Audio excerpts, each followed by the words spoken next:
Good evening, सबको नमस्कार, सत श्री अकाल, अस्सलाम वालेकुम। मुझे उम्मीद है कि मेरे समस्त भाई और बहन अच्छे से वीडियो को एंजॉय पूर्वक समझ नहीं रहे होंगे, इतिहास को जी रहे होंगे। इसलिए इतिहास को जो जीता है वो भविष्य में एक निश्चित इतिहास बना के अवश्य जाता है। इसलिए इतिहास को सिर्फ पढ़ना नहीं है, इतिहास को इस कदर जीना है कि आने वाले भविष्य की पीढ़ियों के लिए आप एक इतिहास बन करके जाएं।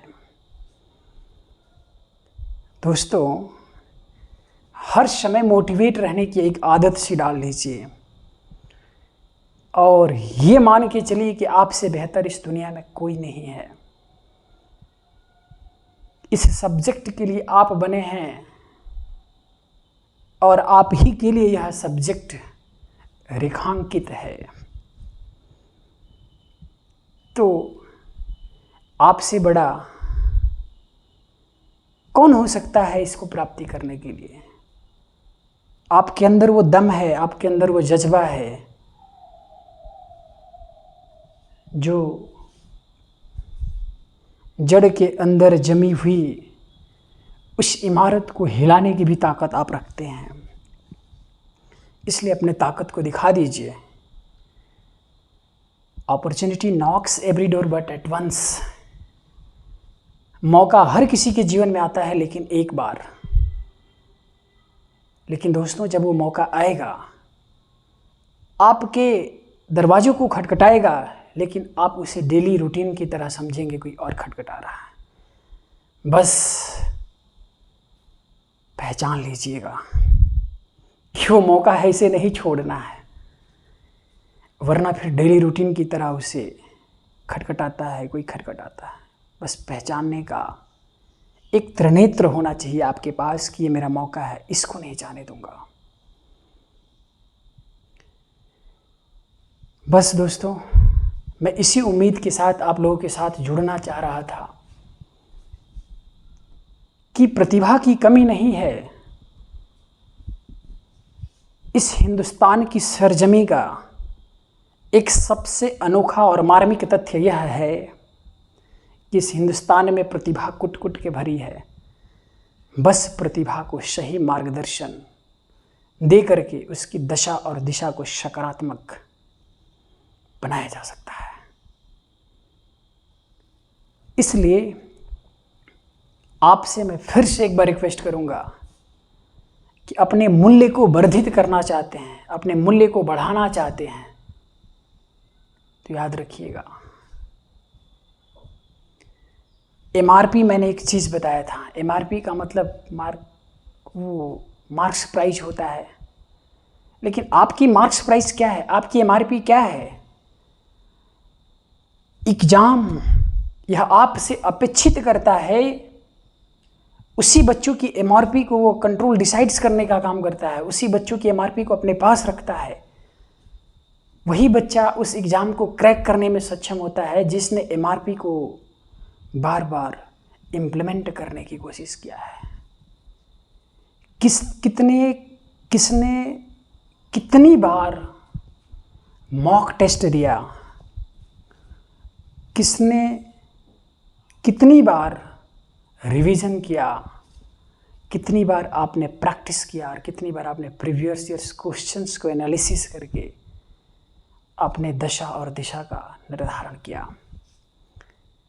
आपका रोड मैप है मेरे दोस्त। एग्ज़ाम का नोटिफिकेशन आता है ना, तब हम लोग सोचते हैं कि हम लोग तैयारी को आप प्रारंभ करें। ये बात सत्य है कि 90% पॉपुलेशंस इस चीज़ का हिस्सा बन के अभी तक है कि एग्ज़ाम के आने के बाद हम पढ़ाई करें। लेकिन दोस्तों,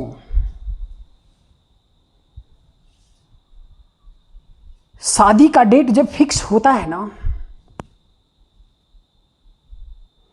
उसके बाद से तैयारी प्रारंभ नहीं होती है। जो तैयारी किए हैं उस तैयारी में किसी तरह की कमी न रह जाए, उसमें सुधार किया जाता है। जैसे एक मोटा सा एग्जाम्पल लेते हैं आपके समझ। मान लो मेरे भैया की शादी तय है, तय होने है, तय नहीं है, तय होने वाली है। ये चीज़ तो मेरे दिमाग में पहले से बन गया ना कि तय होने वाली है, कब होगी नहीं पता। अब हम जो भी कार्य करेंगे उसको ध्यान में रख करके करेंगे कि यार भैया की शादी होने वाली है, ये चीज़ करें तो उस दृष्टिकोण से करें कि वहाँ तक चल सके। कपड़ा लेना है, ऐसा लेंगे कि वहाँ तक चल सके। अच्छा डिसीजन लेना है, घर की अच्छी फॉर्मेसिंग, घर का अच्छा फॉर्मेटिंग बनाना है, घर का अच्छी डिज़ाइंस बनाना है, तो सब कुछ उसको रख के बोलेंगे। शादी के बाद जब शादी का डेट फिक्स हो जाता है ना, तो एक टाइम बॉन्डेड हो जाता है हमारे लिए कि 2 महीने बाद शादी है। उस 2 महीने में हम कुछ नहीं कर सकते हैं। 2 महीने में सिर्फ उस चीज़ का सुधार कर सकते हैं। छूट एक बार खोजो कि कुछ छूटा तो नहीं है। इसलिए अपने इम्पोर्टेंस को पकड़ना जरूरी है मेरे दोस्त। और जब व्यक्ति अपने महत्व को पहचान लेता है तो वह व्यक्ति लक्ष्य विहीन नहीं हो सकता। इसलिए एग्ज़ाम के नोटिफिकेशंस का वेट मत करें मेरे दोस्त, प्लीज़ गुजारिश है। जिस चीज़ की भी प्रिपरेशन कर रहे हैं उसके सिलेबस को खोल लीजिए। सिलेबस में क्या मेंशन्ड है उसके अनुसार से अपनी तैयारी को एक नए आयाम से जोड़ने की कोशिश करिए। जैसे मैं एग्जांपल लूँ कि प्राइमरी शिक्षक भर्ती आने वाली है, कब आएगी नहीं भरोसा। बहुत सारे मेरे भाइयों एवं बहनों का एक बार उमंग में आकर के तैयारी शुरू किया होगा, नोटिफिकेशन आने वाला है, टूट गया होगा। लेकिन दोस्तों सफल वह होगा जिसने बार बार मॉक दिया, रिवीजन किया, प्रैक्टिस किया और उसने अपना दम नहीं छोड़ा। वो शख्स एक सफल कैंडिडेट के रूप में उभरेगा। इसलिए आज से हम जिस टॉपिक की शुरुआत करेंगे, कल हमने उस टॉपिक्स पर एक ब्रेक लगाया हुआ था। मोहम्मद शाह रंगीला के शासनकाल में नादिर शाह का आक्रमण हुआ था भारत पर। और जब मोहम्मद शाह रंगीला ने, जब नादिर शाह के समय में जब भारत पर आक्रमण करता है तो किस परिस्थितियों में करता है? क्योंकि भारत में केंद्रीय सत्ता का अभाव देखा जाने लगा। और जब केंद्रीय सत्ता का अभाव हुआ तो छोटे छोटे राज्य उदय होने लगे। और जब छोटे छोटे राज्य उदय होने लगे तो बाहरी शक्तियों का प्रवेश प्रारंभ हुआ। और उन्हीं बाहरी शक्तियों के प्रवेश में मैंने आपको बताया था कि नादिर शाह का आक्रमण होता है। तो आज हम नादिर शाह के आक्रमण पे डिटेल और गहन चर्चा करेंगे।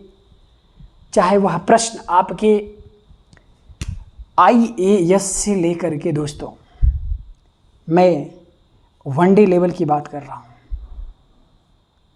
जहाँ तक प्रश्न बनेगा इन सारे प्रश्नों की हम चर्चा करते हुए बढ़ेंगे। और आपको अगर मेरा लेवल चेक करना है मेरा, तो आप इस मेरे पढ़ाने के तरीके और एक्सप्लेनेशन से बहुत सारे क्वेश्चंस को आप इशारों से सॉल्व कर सकते हैं। और आपको मैं इतिहास पढ़ाता नहीं हूँ, प्लीज़ इस बात को आप लोग स्वीकार करें कि मैं इतिहास पढ़ाने नहीं आया हूँ। मैं तो वो चीज़ करने आया हूँ जिस चीज़ से आप लोग अभी तक अनभिज्ञ थे। इतिहास को पढ़ा कैसे जाता है, एग्जाम टाइम में कैसे इम्प्लीमेंट किया जाता है टॉपिक्स को, इस चीज़ पर मैं चर्चा करने आया था।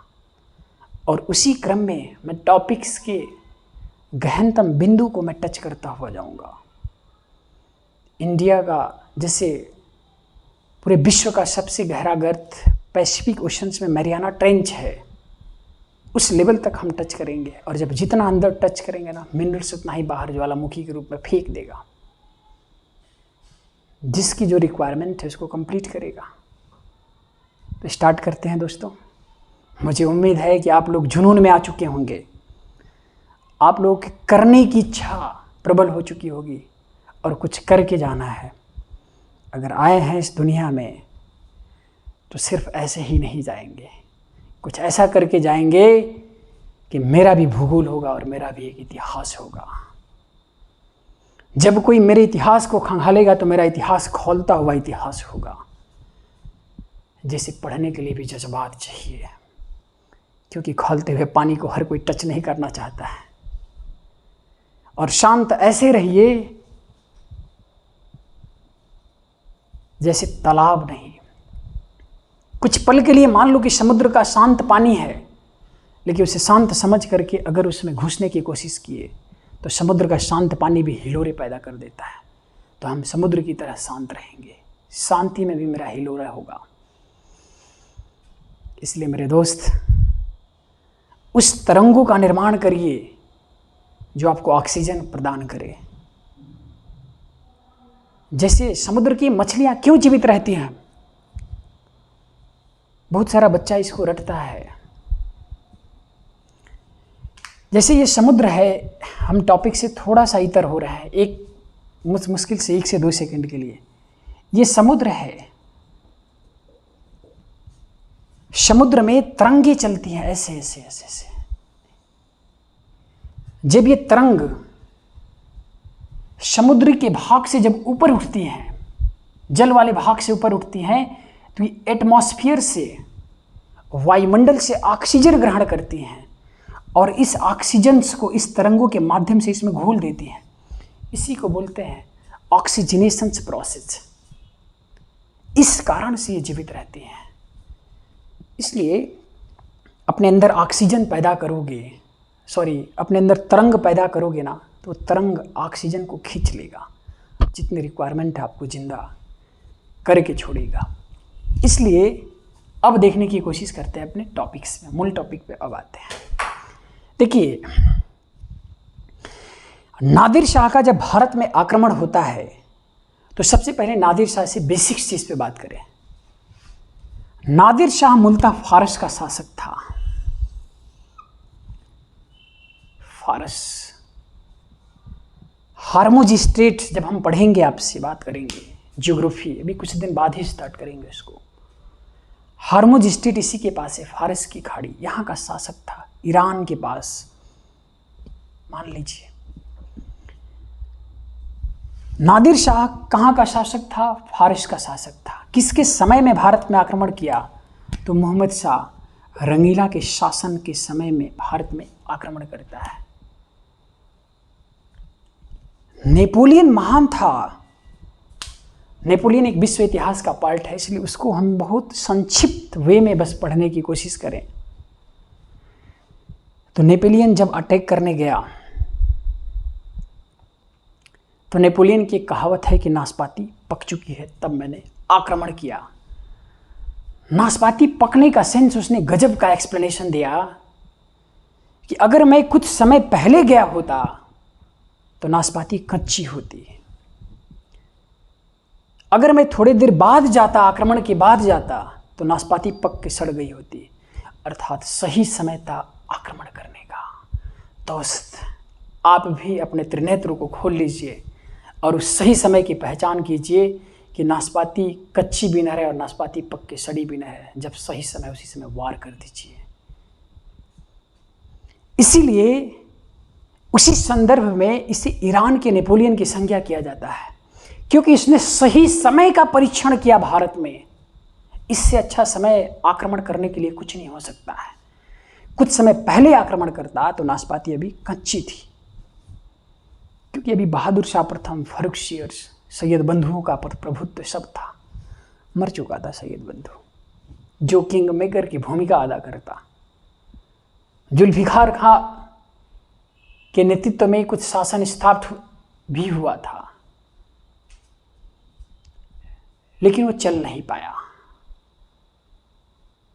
इसलिए कॉन्टेक्स्ट पे आ जाते हैं, और मेरा कॉन्टेक्स्ट ये है मेरे भाई कि इसे ही ईरान की नेपोलियन की संज्ञा दी जाती है, क्योंकि सही समय की पहचान करके भारत पर आक्रमण किया। नाशपाती न तो कच्ची थी, न तो पूरी तरह से सड़ी थी, पक गई थी, सड़ने वाली ही थी, तब तक मैंने आक्रमण कर दिया।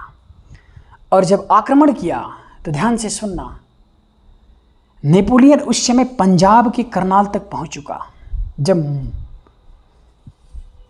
मोहम्मद शाह रंगीला का शासन चल रहा था तो मोहम्मद शाह रंगीला पंजाब के करनाल तक पहुंच चुका। ये बात मोहम्मद शाह रंगीला को पता चल गई कि आक्रमण करने आ रहा है। वो हरम से उठ करके भाग के आता, अरे बाप रे बाप, ये क्या हो गया, लाओ मेरी चूड़ी कहाँ है।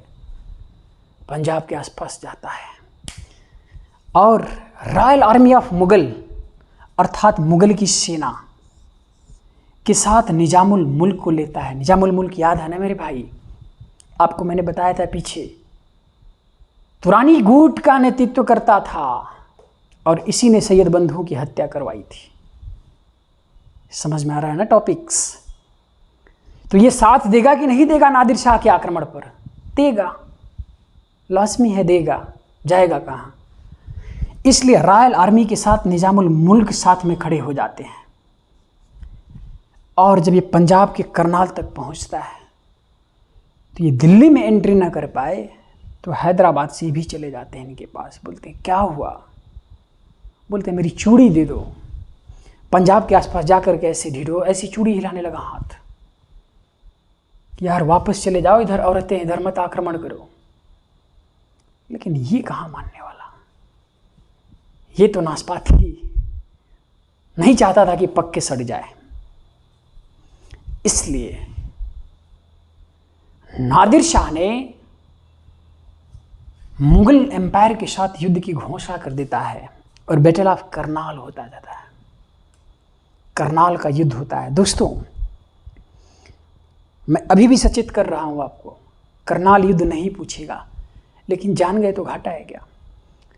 आपने इतना चीज पढ़ा, नादिर शाह का आक्रमण हुआ, फारस का शासक था, मोहम्मद शाह रंगीला के शासनकाल में आक्रमण किया। क्यों किया? क्योंकि केंद्रीय सत्ता का अभाव था। छोटे छोटे राज्य उदय हो चुके थे, छोटे छोटे राज्य अपने साम्राज्य का विस्तार कर रहे थे। इसी समय बाहरी शक्तियों के हस्तक्षेप का मौका मिला, और जब बाहरी शक्तियों के हस्तक्षेप का मौका मिलेगा तो क्या होगा?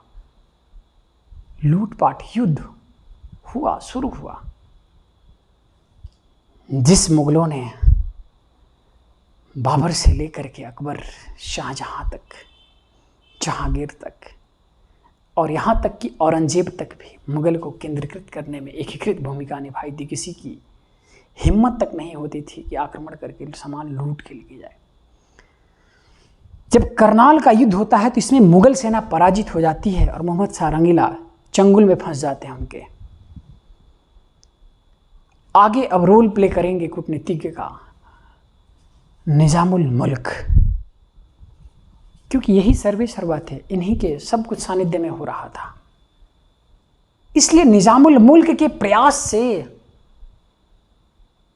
इस बात पर इन्होंने सहमति जता लिया नादिर शाह से मिल करके कि ऐसा है प्रभु कि 50 लाख रुपया ले लीजिए, आपकी जो भी युद्ध में आपका खर्च हुआ है, और प्लीज यहां से वापस चले जाइए। कहा ठीक है, हम तो इसी के लिए आए थे, हम इसी तलाश में थे कि नाशपाती पक के सड़ जाती, कोई अच्छा शासक आ जाता तो मुश्किल हो जाता। नाशपाती पकी नहीं थी पूरी तरह से, मतलब नाशपाती पक चुकी थी लेकिन नाशपाती सड़ने ही वाली थी। हमने, मुझे दे दो, मैं जाऊंगा। तो दोस्तों जब निजामुल मुल्क के प्रयास से 50 लाख रुपये का युद्ध हार जाने पर जब सहमति हो जाती है तो मोहम्मद शाह रंगीला खुश हो गया। ओ माय गॉड निजाम, तुम इतने बेहतर, इतने कूटनीतिज्ञ, इतने डिप्लोमेटिक, तो तुम हैदराबाद का संस्थापक भी बने रहो और मेरी मुगल सेना की, मेरी सेना का मेरे बख्शी भी बन जाओ, क्योंकि तुम्हारे अंदर लीडरशिप क्वालिटी तो गजब की है, नेतृत्व करने की क्षमता तो गजब की है। तुमने इतने बड़े आक्रांता को भारत से वापस सिर्फ 50 लाख में भिजवा दिया। तो आपको मैंने बताया था कि मोहम्मद शाह रंगीला के शासन काल में ही बंगाल भी आज़ाद हुआ था, कर्नाटक भी हुआ था, और मार्तंड वर्मा के नेतृत्व में त्रावणकोर भी हुआ था, और अवध भी आज़ाद हुआ था शहादत खां के नेतृत्व में। सआदत खान ने कहा कि क्या बात है, अभी तक तो नेतृत्व कराए, अब मीर बख्शी का पद, मतलब इसे दो दो फायदा, स्वतंत्र राज्य की स्थापना किया, शासक बन गया, अब मुगलों में भी इसका इंटरफेयरिंग होने लगा। जब ये मीर बख्शी का पद दिया तो सआदत खां को सहा नहीं गया। बोला क्या मैं कहाँ था, अवध सबसे उपजाऊ प्रांत है, जलोढ़ और तराई क्षेत्र में अवस्थित मैदान जहाँ सबसे उपजाऊ कृषि होती है, जो सबसे ज़्यादा इसको टैक्स देता है, उसके नवाब की कोई अहमियत ही नहीं। और दक्कन के पठार में अवस्थित हैदराबाद, उसको इतना वरीयता, ये बात उसको पच नहीं पा रही थी। लोभ बहुत बड़ी चीज़ होती है दोस्त। लोभ के चक्कर में सआदत खान ने नादिर शाह को बोला कहाँ जा रहे हो, अभी मत जाओ, तुम दिल्ली पर आक्रमण करो, तुम्हें अभी बहुत कुछ मिलेगा, 50 लाख क्या है। नादिर शाह, देखो दोस्तों, भारत को बर्बाद भारतवासियों ने किया अपने लोभ के लिए। लोभ बहुत खतरनाक चीज होता है। लोभ के चक्कर में भारत गुलाम था। लोभ बहुत, मैंने बताया था शुरू में ही, मैं बहुत खराब चीज होता है। ये मैं की भावना का फिर से प्रादुर्भाव हो गया कि मैं कहाँ था। जब सआदत खान ने फिर से आमंत्रित किया तो नादिर शाह दिल्ली पर आक्रमण कर देता है। और दिल्ली पर सिर्फ आक्रमण ही नहीं करता है मेरे दोस्त, 57 डेज, 57 दिन तक दिल्ली में रहा, लूटपाट किया और हजारों कत्लेआम किया। और इस 5 लाख जो यहां लेकर के जा रहा था, 50 लाख जो लेके जा रहा था, दोस्तों इस 50 लाख के बदले दोस्तों ये चीज़ मैटर नहीं करता है कि 50 लाख कितना, बस इतना बड़ी अमाउंट में पैसा ले गया, इतना आप याद रखना, ये कोई फैक्ट नहीं है। मैंने एक मोटा सा तथ्य उठाया था। आपके छोटे एग्जाम में ये पूछ सकता है कितने दिन तक रहा, 57 दिन तक भारत में रहा। इंपॉर्टेंट फैक्ट्स है। जब नादिर शाह ने दिल्ली पर आक्रमण किया और 57 दिन तक लगातार लूटपाट किया तो बहुत मोटी रकम की डिमांड कर दिया कि मुझे मोटी रकम चाहिए। और बोला रंगीला, तुम हरम में शासन व्यतीत करते हो, इसलिए तुम जिस गद्दी पर बैठे हो इस गद्दी में लगा हुआ कोहिनूर हीरा, और वो गद्दी भी मुझे चाहिए, जिसको बोलते हैं दोस्तों मयूर सिंहासन। मयूर सिंहासन को तख्त ए ताउस के नाम से जाना जाता है। क्या बोलते हैं? तख्त ए ताउस। और इस तख्त ए ताउस में एक सर्वाधिक कीमती हीरा लगा हुआ था जिसको बोलते हैं कोहिनूर हीरा। ये वापस अपने पास ले गया। तो मुझे लगता है मेरे दोस्त आपको पूरा सा क्लियर हुआ होगा। एक बार मोटा सा कॉन्टेक्स्ट उठाते हैं। नादिर शाह फारस का शासक था। बोर्ड पे मत देखिए, अब मैं आपको मौका दूंगा उतारने के लिए। पहले समझिए, फारस का शासक था। ईरान का नेपोलियन की संज्ञा दी जाती है। मैंने इसके कॉन्टेक्स्ट को समझाया था कि नेपोलियन उस समय आक्रमण करता था जब उसको सही यथास्थिति का बोध हो जाता था, सही स्थिति की पहचान किया कि भारत में मुगल सत्ता विकेंद्रीकृत हो गई है पूरी तरह से। शासक रंगीला है, नाम ही है, हरम में जिंदगी व्यतीत करता है, नंगा दरबार में दौड़ता है। इस टाइप की जब हंस आ गई, छोटे छोटे राज्य अपने मनमानी करने उदय होने लगे। स्वतंत्र प्रभात कला, हम भी साम्राज्य का विस्तार तो नहीं करेंगे लेकिन लूट के आएंगे जरूर। तब उसने भारत पर आक्रमण जब किया तो पंजाब के करनाल के पास उसने आक्रमण किया। याद रखना दोस्तों, पहला आक्रमण पंजाब के करनाल पर किया और दूसरी बार आक्रमण सआदत खां के बुलावे पर दिल्ली पर आक्रमण किया। ये गलती कभी मत करना कि पहला आक्रमण दिल्ली पर किया। नो, इसी चीज़ को समझाने के लिए मैं यहाँ उपस्थित हूँ कि कहाँ हिट करना है पॉइंट को। जब करनाल पर आक्रमण किया तब रॉयल आर्मी ऑफ मुगल्स और उधर नादिर शाह वर्षित हो गया ये युद्ध, और बैटल ऑफ करनाल के युद्ध में मुगल सेना पराजित हो गई। और पराजित होने के बाद निजामुल मुल्क के प्रयास से कुछ पैसे लेकर के जाने पर सहमति हो चुकी थी, लेकिन जब मोहम्मद शाह रंगीला जब इसे शासक के पद पर मीरबख्शी के पद पर जब इसे विराजित कर देता है, तब ये बात सादत खां को भाती नहीं है। सादत खां ने पुनः उसे आमंत्रित किया दिल्ली पर आक्रमण करने के लिए, और जैसे ही दिल्ली पर आक्रमण करता है तो बड़ी रकम के साथ तख्त ताउस और कोहिनूर हीरा को अपने साथ वापस ले गया। तो दोस्तों, आपसे जो प्रश्न बनेगा इस कॉन्टेक्स्ट में, वो कॉन्टेक्स्ट क्या होगा आपको मुझे लगता है इसी सारी समझ में आ चुकी होंगी। तो प्रश्न क्या बन सकता है? ये हम जो मयूर सिंहासन की बात कर रहे हैं, एक बार मयूर सिंहासन को भी उठा लेते हैं, तो ध्यान से सुनिएगा। मयूर सिंहासन अर्थात मुगल राज सिंहासन के नाम से जाना जाता है। इस मयूर सिंहासन का निर्माण शाहजहां ने कराया था। किसने कराया था? शाहजहां ने।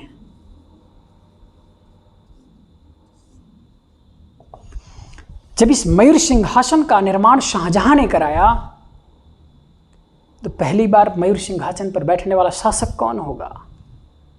मयूर सिंहासन पर बैठने वाला शासक कौन होगा दोस्त? प्रश्न यही आता है, और हम लोग सिर्फ ये पढ़ के जाते हैं तख्त ताउस मयूर सिंहासन को कहते हैं। अरे दोस्तों, तरीकों को बदल लेना है, एग्जाम को अपने कवरेज में कर लेना है। पहली बार प्रश्न पूछेगा अगर कि पहली बार मयूर सिंहासन पर बैठने वाला शासक कौन था? शाहजहां था। और यही पूछ दिया कि अंतिम बार कौन बैठा था? मोहम्मद शाह रंगीला। बोलो दोस्तों, अब किसी तरह का कोई प्रश्न अगर बनेगा तो क्या आपके इर्द गिर्द से बाहर जाएगा? बोलिएगा आप लोग। नहीं जाना चाहिए। कॉन्फिडेंस के साथ बोलो कि नादिर शाह पूछो, हम बताएंगे। पहली बार मयूर सिंहासन पर बैठने वाला शासक कौन था? शाहजहां, क्योंकि शाहजहां ने इसका निर्माण कराया था। और अंतिम बार मुगल शासक कौन है जो बैठा था? मोहम्मद शाह रंगीला। इसीलिए मोहम्मद शाह रंगीला इंपॉर्टेंट हो जाता है। ये नालायक सब कुछ अंत करा दिया। खोखली खाली हो गई थी अब मुगल सत्ता का, जैसे हम लोग बोलते हैं ना कि इसका राजस्व बिल्कुल समाप्त हो गया। जजिया कर को भी समाप्त किया इसने ही, सैयद बंधुओं को भी समाप्त इसने ही किया, और दोस्तों मयूर राज सिंहासन को भी इसने ही लुटा दिया। जाओ, नादिर शाह के आक्रमण से। अंतिम मुगल शासक जिसने मयूर सिंहासन का आस्वादन किया हो, मोहम्मद शाह रंगीला। प्रथम शासक जिसने मयूर सिंहासन का आस्वादन किया हो, शाहजहां। मयूर सिंहासन का प्रणेता या निर्माता कौन है? शाहजहां। तो दोस्तों, मुझे उम्मीद है कि आपको ये टॉपिक बड़े अच्छे से नादिर शाह का अटैक समझ में आया होगा। 1738 से 1739 के बीच में इसका आक्रमण होता है। एग्जैक्ट डेट मैं नहीं बता सकता, लेकिन 13 फरवरी 1739 को करनाल पर अटैक करता है। तो 1738 से 39 लिखते हैं। अगर आपकी एग्जाम में आएगा तो 1739 ही मारना है आपको। मैंने लिखा होगा 1738 से 39 के बीच में, उससे आपको कन्फ्यूज नहीं होना है। जिस समय भारत पर आक्रमण कर रहा था ना, उस समय नादिर शाह की तरफ से नेतृत्व अहमद शाह अब्दाली कर रहा था, उसका सेनापति था। तो वो कहाँ है? वो लगा कि यार जब मेरे प्रभु नादिर शाह ने इतना आक्रमण किया, इतना पैसा ले गया, इतना कोहिनूर हीरा की प्राप्ति ले गया, तो हम किस कसूर के? हमें भी आक्रमण करना चाहिए। इसीलिए अब इसके बाद से अहमद शाह अब्दाली का आक्रमण भारत में स्टार्ट होगा और पहला असफल आक्रमण की प्रयास की शुरुआत अहमद शाह के शासनकाल में की जाएगी और अंतिमतः आक्रमण सिखों के विरुद्ध करेगा। लेकिन उसके पहले ये मराठों के विरुद्ध 1761 में पानीपत के तृतीय युद्ध में अहमद शाह अब्दाली के साथ युद्ध होगा। अफगान का शासक था अहमद शाह अब्दाली। तो दोस्तों, आपको इतना पता हो गया कि नादिर शाह की तरफ से ये नादिर शाह का सेनापति कौन था? अहमद शाह अब्दाली। अहमद शाह अब्दाली, ठीक। और रॉयल आर्मी ऑफ मुगल अर्थात मुगल की सेना का सेनापति कौन कर रहा था? निजामुल मुल्क। किसी भी तरह से मैंने एक भी पॉइंट छोड़ने की कोशिश नहीं किया है और सारे पॉइंट को एक कॉन्सेप्ट की तरह से मैंने समझाने की कोशिश किया है। तो दोस्तों, एक बार जुनून भरिएगा और इसको कहानी बना करके चाट जाइएगा। समझ में आया? पेपर को ज़रूर सॉल्व करिएगा। आप अगर पेपर में क्वेश्चंस बनता है तो ठीक है, वैसे मुझे विश्वास है कि 100% आपका क्वेश्चन सही होगा। अगर घटना चक्र में आए हुए समस्त प्रश्न को आप सॉल्व कर लेते हैं तो इट्स ओके। उसको सॉल्व करने के बाद प्रश्न उठा कि क्या करें, खुद से प्रश्न बनाएं अपनी एक श्रृंखला का। नादिर शाह पे ये प्रश्न मेरे अनुसार आ सकता है। अगर मैं आप ही को बोलूं दोस्तों कि आपको आयोग का पेपर सेट करना है और आयोग का लेवल बहुत ज़्यादा हाई नहीं है, तो आप किस टाइप का पेपर सेट करेंगे? एग्ज़ाम की जो डिमांड है उसके अकॉर्डिंग कि खूब टफ से टफ नहीं, उसके डिमांड्स के अकॉर्डिंग। लेकिन हम तो आपको आईएएस में आए हुए सारे प्रश्नों की चैलेंज दे रहे हैं। तो सुपर टेट और बीईओ और आरओ एआरओ तो कुछ नहीं है ना, यूपीपी तो कुछ नहीं है ना। आराम से आप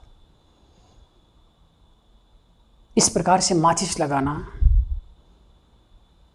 कि सारे प्रश्न जल करके भस्म हो जाएं और आपको लगाना है और मुझे लगवाना है। ओके दोस्तों, अब मुझे आप लोग छुट्टी देने की कृपा करें।